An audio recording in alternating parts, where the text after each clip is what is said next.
बराबरी के हकदार हैं। न मोदी की माँ की मेहर में, ना ये टकलू की माँ की मेहर में, न ये यूपी का रहने वाला जोगी, ना इनकी माँ की मेहर में।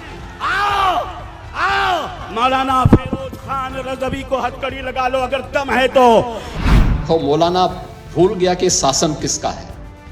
वो ये मानता था धमकी देंगे और हम जबरदस्ती जाम कर देंगे। हमने कहा जाम नहीं होगा, कर्फ्यू भी नहीं लगेगा, लेकिन कर्फ्यू का सबक तुम्हें ऐसा सिखा देंगे कि तुम्हारी आने वाली पीढ़ी दंगा करना भूल जाएगी। किसी से नहीं डरना, ना बाबा से डरना, ना मोदी से डरना, ना अमित शाह से डरना, ना शिंदे से डरना, ना फडणवीस से डरना, किससे भी नहीं डरना सिवाय अल्लाह से।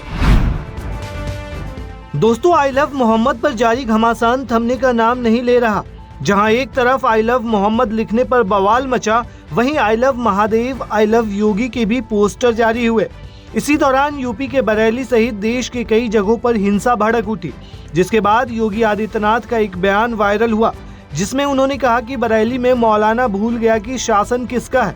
ऐसा सबक सिखाएंगे कि आने वाली पीढ़ी दंगा करना भूल जाएगी। योगी के इस बयान के बाद असदुद्दीन ओवैसी ने उन्हें फतेहपुर दरगाह हिंसा की याद दिलाई, जिसका वीडियो खूब वायरल है। वहीं चंद्रशेखर ने योगी की भाषा पर सवाल उठाया। दूसरी तरफ एक वीडियो और वायरल है, जिसमें एक मौलाना सीएम योगी को चैलेंज करते हुए नजर आए। सबसे पहले ओवैसी का बयान सुनिए। अरे मुख्यमंत्री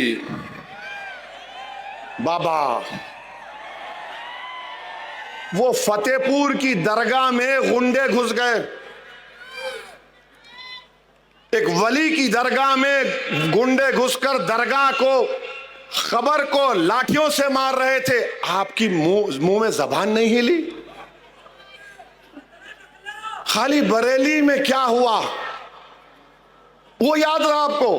फतेहपुर की दरगाह का याद नहीं आया बाबा आपको? उस पे भी कुछ बोल देते, नहीं बोले क्योंकि मारने वाले इनके मित्रों थे। अजीब मामला है, दोहरा रवैया, दोहरा रवैया का यही तो हमारा गुस्सा है। वो दरगाह पे हमला हुआ, कुछ नहीं। वो बरेली में हुआ, वाह मैं ऐसा कर दूंगा, मैं वो कर दूंगा। किसी से नहीं डरना, ना बाबा से डरना, ना मोदी से डरना, ना अमित शाह से डरना, ना शिंदे से डरना, ना फडणवीस से डरना, किससे भी नहीं डरना सिवाय अल्लाह से। अल्लाह के पास सबसे बड़ी ताकत है, अल्लाह के पास इख्तिदार है। अरे भारत में कई हुकूमतें खिले आए, सब चले गए नाम, रहे नाम अल्लाह का, अल्लाह का ही नाम रहेगा। तो हिम्मतों को बुलंद करो नौजवानों। ये हुकूमत जो वक्फ का कानून बनाई, ये जुल्म है मुसलमानों पर। हमारी मस्जिदों को छीनने के लिए कानून बनाए, हमारी दरगाहों को छीनने का कानून बनाए, कब्रस्तानों को, ईदगाह को छीनने का कानून बनाए। हमारे 200-300 साल की दरगाहें, मस्जिदों को ये कह दिया गया कि अब मालिक वक्फ नहीं है, एएसआई रहेगा। क्या करना चाहती है हुकूमत ये?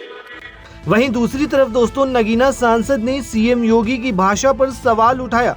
साथ ही उन्होंने क्या कुछ कहा वो सुनिए। तो ये भाषा किसी मुख्यमंत्री की नहीं हो सकती है। मुख्यमंत्री पद की एक गरिमा, एक अहमियत है। पहले भी मुख्यमंत्री हुए हैं, ठोक देंगे, पीट देंगे, ये कर देंगे, वो कर देंगे। और अपराधी पलायन कर गए थे, तो अपराध कहाँ से हो रहा है? मैं फिर आपको स्पष्ट करना चाहता, सत्ता में अहंकार तो होता ही है, इस बात को आप माने या ना माने, लेकिन ये कटु सत्य है, ये कटु सत्य है, ये कटु सत्य है कि सत्ता में अहंकार तो होता ही है। और जब ये अहंकार सर पे चढ़ जाता है तो इस तरह के शब्दों का प्रयोग होता है। और मैं ये बस आपको ये कहना चाहता हूँ कि ये जनता है, अहंकार को चकनाचूर कर देती है। वहीं दोस्तों, फिरोज खान रिजवी का एक वीडियो भी वायरल है, जिसमें वो कहते हुए नजर आए कि योगी में दम है तो मुझे हथकड़ी लगाओ। अरे ये तो मिलेगा, इनके बाप की जागीर है जो ये रोक दे, इनकी माँ की मेहर में आया है जो रोक दे।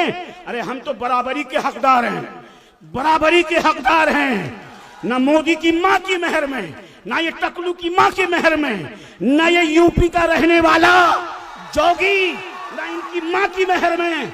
आओ आओ मौलाना फिरोज खान रज़वी को हथकड़ी लगा लो, अगर दम है तो। हम जेलों से नहीं घबराया करते, हमारे खानदान फांसी के फंदे पर चढ़े हैं, हमारे खानदान जेलों में गए हैं। वहीं सुनिए यूपी के सीएम योगी आदित्यनाथ ने क्या कुछ कहा था। पर्व और त्योहारों के दौरान आपने देखा होगा, ये जब भी पर्व और त्योहार आते थे उत्पात शुरू हो जाती थी। अब उत्पातियों और उपद्रवियों को पता लगेगा कि 7 पीढ़ियां याद आएंगी उनको,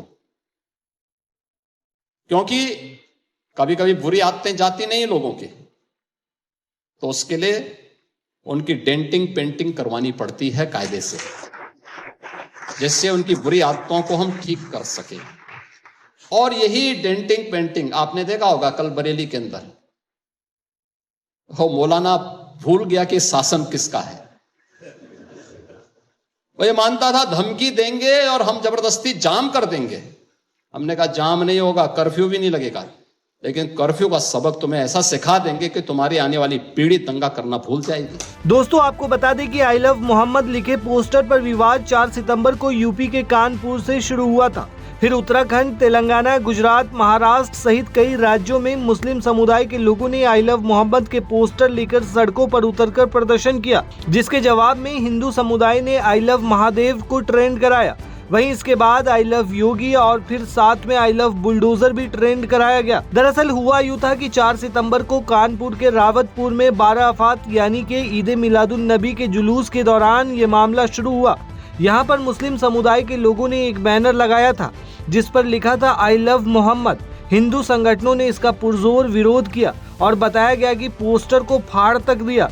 पुलिस ने मामले में तुरंत एक्शन लिया और कहा कि सरकारी नियमों के मुताबिक धार्मिक जुलूस में किसी भी तरह के नए रीति रिवाज को शामिल नहीं किया जा सकता। उसके बाद तकरीबन 15 मुस्लिम लोगों को गिरफ्तार किया गया। इस तरह कानपुर में एक बैनर लगाने से शुरू हुआ ये विवाद देश भर में बड़े पैमाने पर चर्चित हो गया।